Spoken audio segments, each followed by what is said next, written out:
Je suis un homme de 35 ans et j'étais marié à mon ex-femme, Emily, qui avait 30 ans pendant 4 ans, avant que notre relation ne se détériore.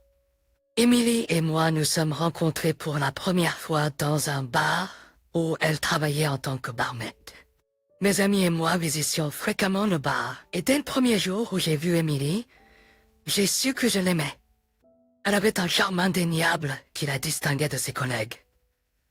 Pendant des semaines, je continuais à aller au bar sans rien dire à Emily ou lui dire ce que je ressentais pour elle.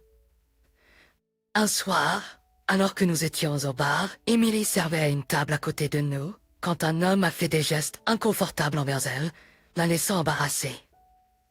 Je l'ai défendu et j'ai demandé à l'homme de s'excuser auprès d'Emily. Quelques autres personnes qui ont remarqué cela se sont joints à moi pour réprimander. Et bientôt, les agents de sécurité du bar sont intervenus et ont éloigné l'homme du bar. Plus tard dans la soirée, Emily et son patron sont venus à notre table avec une boisson gratuite pour nous remercier.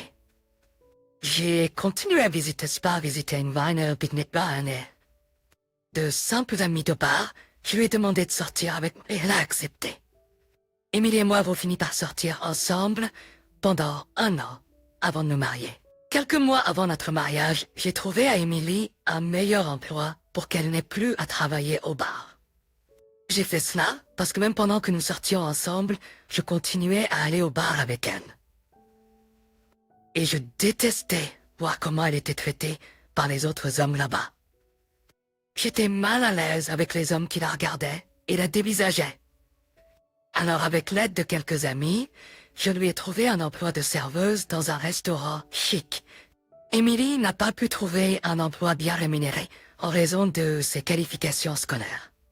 Elle avait terminé le lycée et avait essayé le collège communautaire pendant 1 an, mais elle n'a pas pu continuer parce qu'elle n'avait pas les moyens de se soutenir. Alors, elle a dû faire une pause et travailler. De mon côté, je travaillais en tant qu'assistant professeur à l'université où je poursuivais mon master. Parce que j'aimais tellement Emily, son parcours scolaire n'avait pas d'importance pour moi. J'avais même secrètement économisé de l'argent pour ses études universitaires et prévoyais de lui dire quand la somme serait suffisante. Mis à part le fait qu'Emily n'avait pas fait d'études supérieures, elle était débrouillarde, travailleuse et ouverte d'esprit. Elle était toujours prête à essayer de nouvelles choses et avait soif d'apprendre. Son ouverture d'esprit et son désir d'apprendre étaient les qualités que j'aimais le plus chez elle. Pendant les 2 premières années de notre mariage, nous étions heureux et nous apprécions mutuellement énormément, mais il y avait quelque chose qui me dérangeait de temps en temps. Au début de notre mariage, je n'étais pas inquiet à ce sujet, mais après 3 ans et l'incapacité d'Emily à concevoir, je suis devenu très inquiet. Alors que nous sortions ensemble, Emily et moi avions discuté de la question et nous étions tous les deux prêts à envisager la possibilité de ne pas pouvoir avoir d'enfants. Nous avions discuté du nombre d'enfants que nous voulions et avions même choisi leur nom à l'avance. Nous étions tous les deux d'accord pour avoir 2 enfants, peu importe leur sexe. Ce qui importait le plus, c'était que nous ayons notre premier enfant dans la 1re ou la 2e année de notre mariage, puis notre 2e enfant quelques années plus tard. C'était un plan parfait et j'étais enthousiaste à l'idée. J'avais imaginé une situation où notre premier enfant aurait au moins 14 ans quand j'aurais 50 ans, et notre 2e enfant aurait soit 10 ans, soit 8 ans. Cependant, alors que les 2 premières années de notre mariage passaient et que nous approchions de la fin de la 3e année, Emily n'avait toujours pas conçu. Elle savait à quel point je voulais des enfants et était d'accord avec notre plan. Mais parfois, elle me donnait des signaux contradictoires quant à la fondation d'une famille. Nous avons passé une série de tests, pris des médicaments et fait des tests de fertilité.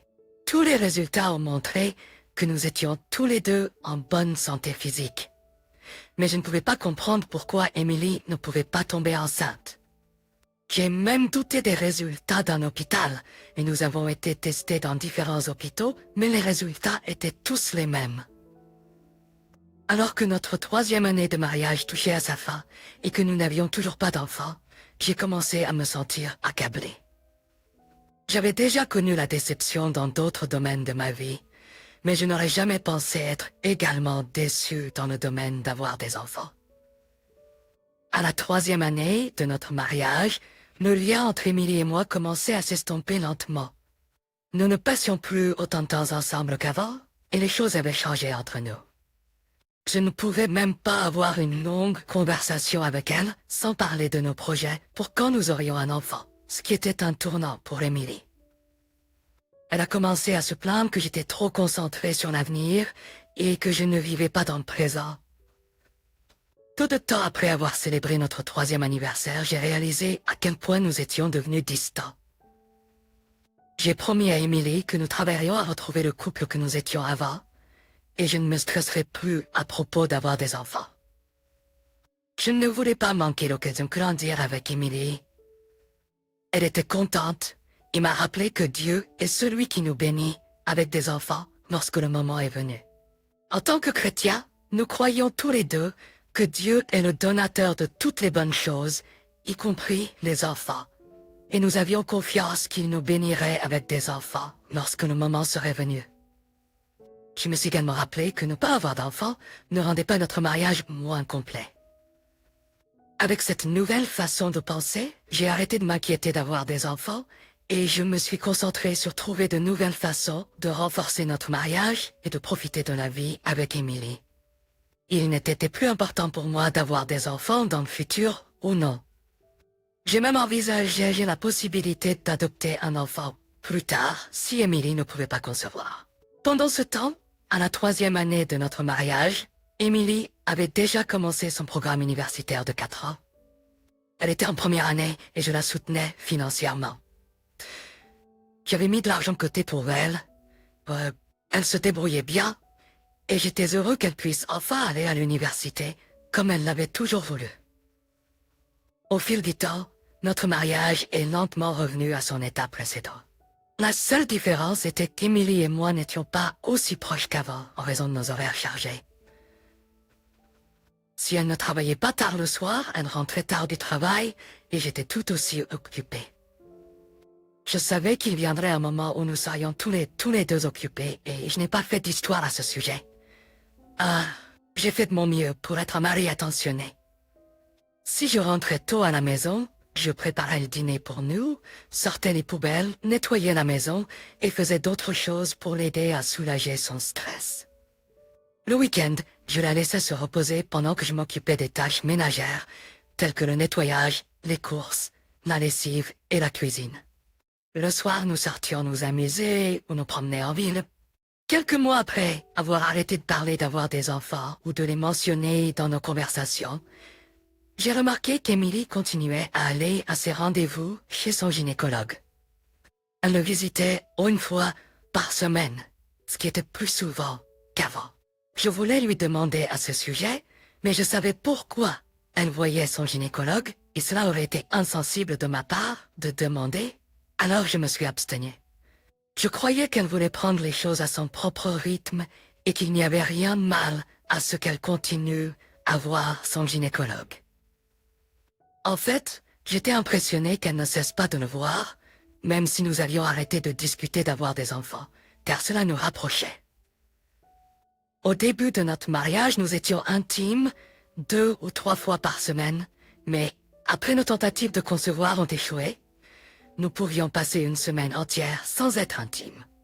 Cependant, après qu'Émilie soit devenue plus sérieuse avec son gynécologue, nous étions intimes au moins 1 ou 2 fois par semaine, généralement les jours où elle revenait de ses rendez-vous. J'étais toujours heureux quand cela arrivait, car je croyais que son gynécologue lui avait conseillé de venir vers moi, ou peut-être qu'il y avait quelque chose qu'elle voulait essayer. Pour une fois, je ne l'ai pas questionnée, et je me suis rendu disponible pour elle chaque fois qu'elle le voulait. En plus de penser qu'Émilie voulait avoir des enfants, notre intimité accrue a aidé à renforcer notre lien et à améliorer notre relation. Cela continuait pendant des mois. Plus nous devenions intimes, plus j'étais plein d'espoir d'avoir un enfant, même si je ne lui en ai jamais parlé. J'espérais qu'un jour elle viendrait vers moi avec excitation et me dirait qu'elle était enceinte, mais cela ne s'est jamais produit. Avec le recul, Je suis content que cela ne se soit jamais produit. Si je n'avais pas découvert le verre à tard, mais je n'aurais maintenant l'enfant d'un autre homme. Pendant les mois où Emily a consulté son gynécologue, je n'ai jamais su qu'elle me trompait et avait une liaison avec le même gynécologue que je respectais. Il avait la quarantaine et je pensais même lui rendre visite pour le remercier d'avoir toujours soutenu Emily. Il avait été recommandé par l'une de ses tantes qui avait eu des difficultés à concevoir pendant des années et grâce à l'aide d'un gynécologue, elle avait finalement pu tomber enceinte et donner naissance. Il y a 2 semaines, j'ai découvert quelque chose de suspect. J'étais dans la chambre luttant pour m'endormir ce soir-là.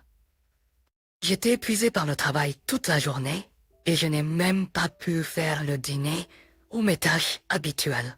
Je suis allé directement dans notre chambre, j'ai enlevé mes vêtements et mes chaussures et je me suis glissé dans le lit. Avant qu'Emily rentre à la maison, j'étais déjà endormi, mais le bruit de sa voiture qui se garait dans l'allée m'a réveillé. J'étais complètement réveillé, mais j'ai gardé les yeux fermés alors qu'Emily entrait dans la chambre.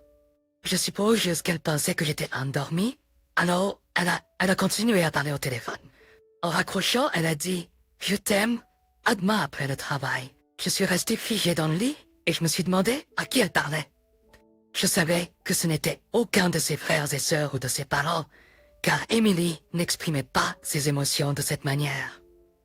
Je suis resté au lit pendant qu'elle préparait le dîner, et environ 35 minutes plus tard, je me suis levé et j'ai fait semblant de me réveiller.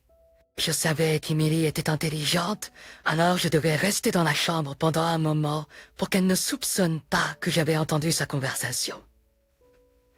Mon plan était d'attendre qu'elle s'endorme et ensuite de vérifier son téléphone pour voir à qui elle parlait. Honnêtement, je m'en fichais si elle parlait à sa meilleure amie ou à une autre femme. Tandis, je voulais juste m'assurer qu'elle ne me trompait pas ou ne me cachait rien. Plus tard cette nuit-là, après qu'Emily se soit endormie et qu'elle ronflait, j'ai vérifié son téléphone. Le dernier numéro qu'elle avait appelé était celui de son gynécologue. Je ne voulais pas y croire quand je l'ai vu, alors j'ai parcouru ses messages textes et sa conversation WhatsApp. Elle n'était pas très active sur les réseaux sociaux et la seule application qu'elle avait était WhatsApp. En parcourant ses messages, j'ai remarqué qu'elle parlait plus avec son gynécologue qu'avec moi. En fait, nous ne parlions presque pas du tout. Nos conversations sur WhatsApp étaient principalement des listes d'épicerie. Nous utilisions l'application pour lister les articles dont nous avions besoin à la maison pour que l'un de nous puisse les acheter en rentrant du travail. J'ai parcouru leur conversation depuis le début pour voir la chronologie de leur relation. Je suis même allé dans le salon pour relire les messages. Je n'arrive toujours pas à croire qu'Emily m'ait trompé pendant près de 7 mois. Je ne savais quoi faire ou dire. J'étais tellement en colère contre Emily d'avoir ruiné tout ce pourquoi nous avions travaillé. Elle n'avait même pas peur que j'arrête de financer ses études universitaires à cause de son infidélité. Après avoir fini de pleurer et de me laver les yeux rouges et gonflés, j'ai pris des captures d'écran de leur conversation depuis le début de leur relation et je les ai envoyées sur mon téléphone. Puis j'ai effacé toute trace que j'avais touchée à son téléphone. J'ai passé le reste de la nuit à lire d'innombrables histoires de la communauté Reddit qui avait rencontré des situations similaires. Le lendemain matin, quand elle s'est réveillée, elle m'a demandé pourquoi mes yeux étaient si gonflés. Je lui ai dit que j'avais regardé un film très émouvant toute la nuit et que j'avais fini par pleurer. Elle a juste ri et n'a rien dit d'autre. Elle ne savait pas que je savais et je n'ai rien laissé paraître. Même avec tout ce que j'avais vu sur son téléphone, je voulais encore voir de mes propres yeux qu'Emily me trompait avec son gynécologue. Donc ce soir-là, je suis partie tôt du travail, j'ai conduit jusqu'au restaurant chic où elle travaillait et je me suis garée à 2 maisons de là. Je savais qu'elle n'avait pas cours ce jour-là, car elle me l'avait dit avant de quitter la maison le matin. Vers 19h, Emily a fini son service, et j'ai regardé alors qu'elle sortait du restaurant et montait dans sa voiture. Elle m'a arrêté pas que je l'ai suivie jusqu'à l'hôpital. J'ai attendu qu'elle se gare sur le parking de l'hôpital et entre dans l'hôpital. Une fois qu'elle était à l'intérieur, je me suis garée aussi et j'ai attendu quelques minutes avant d'entrer dans l'hôpital. Il s'est avéré qu'elle avait un rendez-vous avec son gynécologue. J'ai dû dire à la réceptionniste que j'étais le mari d'Emily. J'ai menti en disant qu'elle avait laissé son téléphone dans la voiture et que je voulais lui donner avant de partir. C'était le seul mensonge intelligent et crédible que je pouvais inventer. Alors la réceptionniste m'a dirigé vers le bureau du gynécologue, et en peu de temps, j'y étais. Je savais ce qui se passait entre Emily et son gynécologue, et je savais que notre mariage ne serait plus jamais le même après ce jour-là. Donc avant de les confronter, j'ai allumé l'enregistreur vidéo de mon téléphone, et sans faire de bruit ni frapper, j'ai ouvert la porte et je suis entrée. Comme je m'y attendais, Emily était allongée sur l'un de ces longs fauteuils qui avaient été ajustés vers le bas, et elle et son gynécologue étaient en train d'avoir des relations sexuelles pendant les heures d'hôpital. Je me suis assurée d'enregistrer pour qu'elle ou le juge ne puisse pas rejeter mon cas en disant que c'était un examen ou quelque chose du genre, car un gynécologue a accès à des parties intimes. Dès que j'ai ouvert la porte, Emily a vu que c'était moi. Son visage est devenu pâle et elle a repoussé le gynécologue. Le gynécologue était effrayé et confus en même temps. Et quand Emily lui a dit que j'étais son mari, il s'est figé. Je n'ai pas fait de scandale, ni crié. Je me suis juste tenue à l'entrée de son bureau, j'ai enregistré la vidéo et je suis sortie. Leur réaction a confirmé qu'il n'y avait pas d'examen en cours, mais une liaison trompeuse. Emily a couru après moi, à moitié nue. Quand je suis entrée dans l'ascenseur qui m'emmenait au rez-de-chaussée, elle était là et m'a supplié de l'écouter. Sa voix était si forte et les gens commençaient déjà à sortir de leur chambre et bureau pour voir ce qui se passait. J'ai dû faire semblant de sourire à la secrétaire en sortant et je suis rentrée chez moi. Quand je suis rentrée chez moi, je lui ai envoyé un message et je lui ai dit de ne pas se donner la peine de rentrer, et c'était tout. J'ai changé les serrures de ma maison. Pendant 2 semaines, Emily n'est pas rentrée à la maison, mais elle a bombardé mon téléphone d'appels et de messages. J'ai fait ça parce que je voulais me vider la tête. À part poster ceci ici, je n'ai encore rien dit à personne à propos de sa tromperie, et ça me ronge de l'intérieur. J'ai décidé que je ne voulais plus de notre mariage, mais avant de divorcer, je veux la punir et lui faire ressentir la douleur qu'elle m'a infligée. Je suis tellement confus en ce moment, et je ne sais pas quoi faire. Toute suggestion serait appréciée.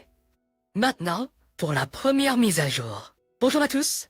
Merci pour vos commentaires et vos suggestions. Je suis toujours choquée qu'Emily ait pu me faire ça après tout ce que j'ai fait pour elle. Emily a toujours ma priorité et j'ai mis ses besoins, les miens. J'aurais dû suivre tant de cours coûteux pour m'aider à m'améliorer, mais je ne les ai pas suivis car je voulais qu'Emily aille à l'université. J'ai utilisé toutes mes économies pour la sponsoriser.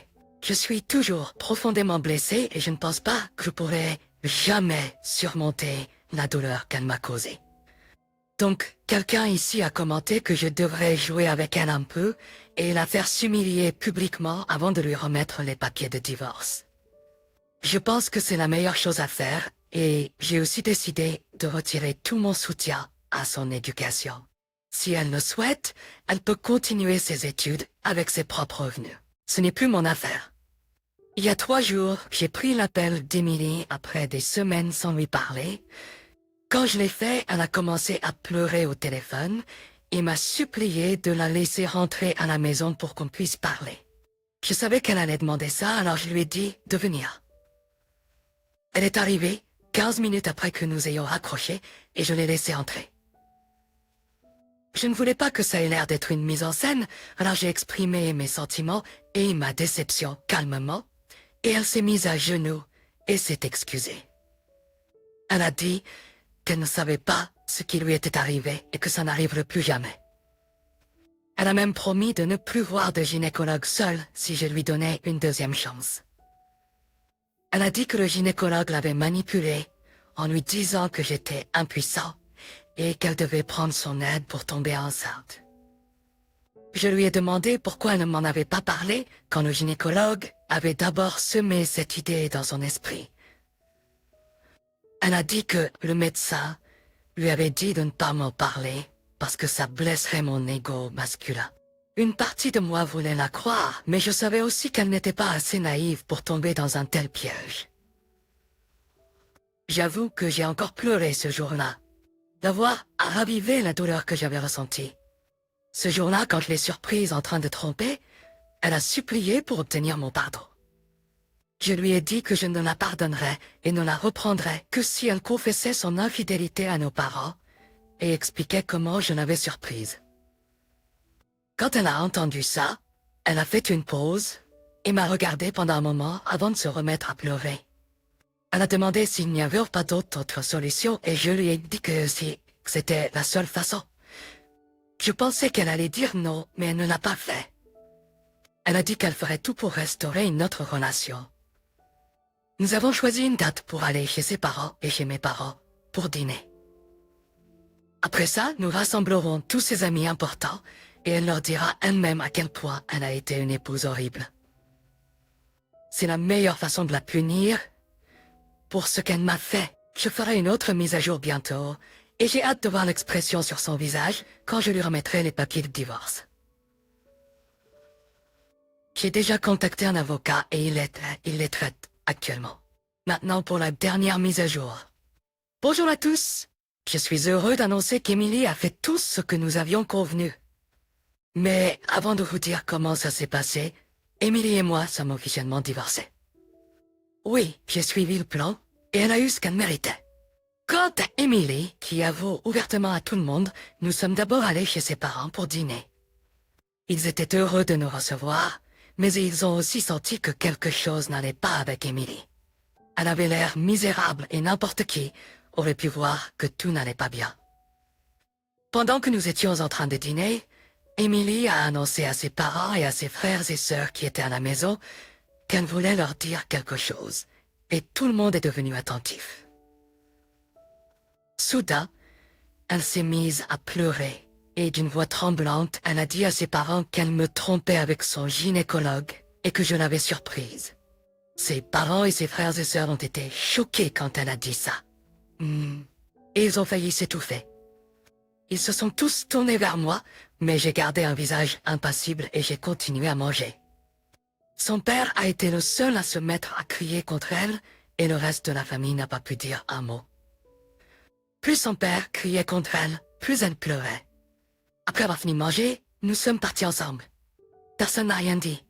C'était tellement gênant. Je suis sûre que ses parents ont été choqués de voir que nous sommes venus et partis ensemble. Le lendemain, nous sommes allés chez mes parents et Emily leur a dit la même chose. Mes parents n'en croyaient pas leurs oreilles. Ils connaissaient Emily comme quelqu'un de calme et réservé, et elle ne semblait pas être quelqu'un qui ferait une telle chose. Ils étaient déçus, mais ils m'ont laissé prendre la décision. Après mon cours et j'étais satisfait des résultats.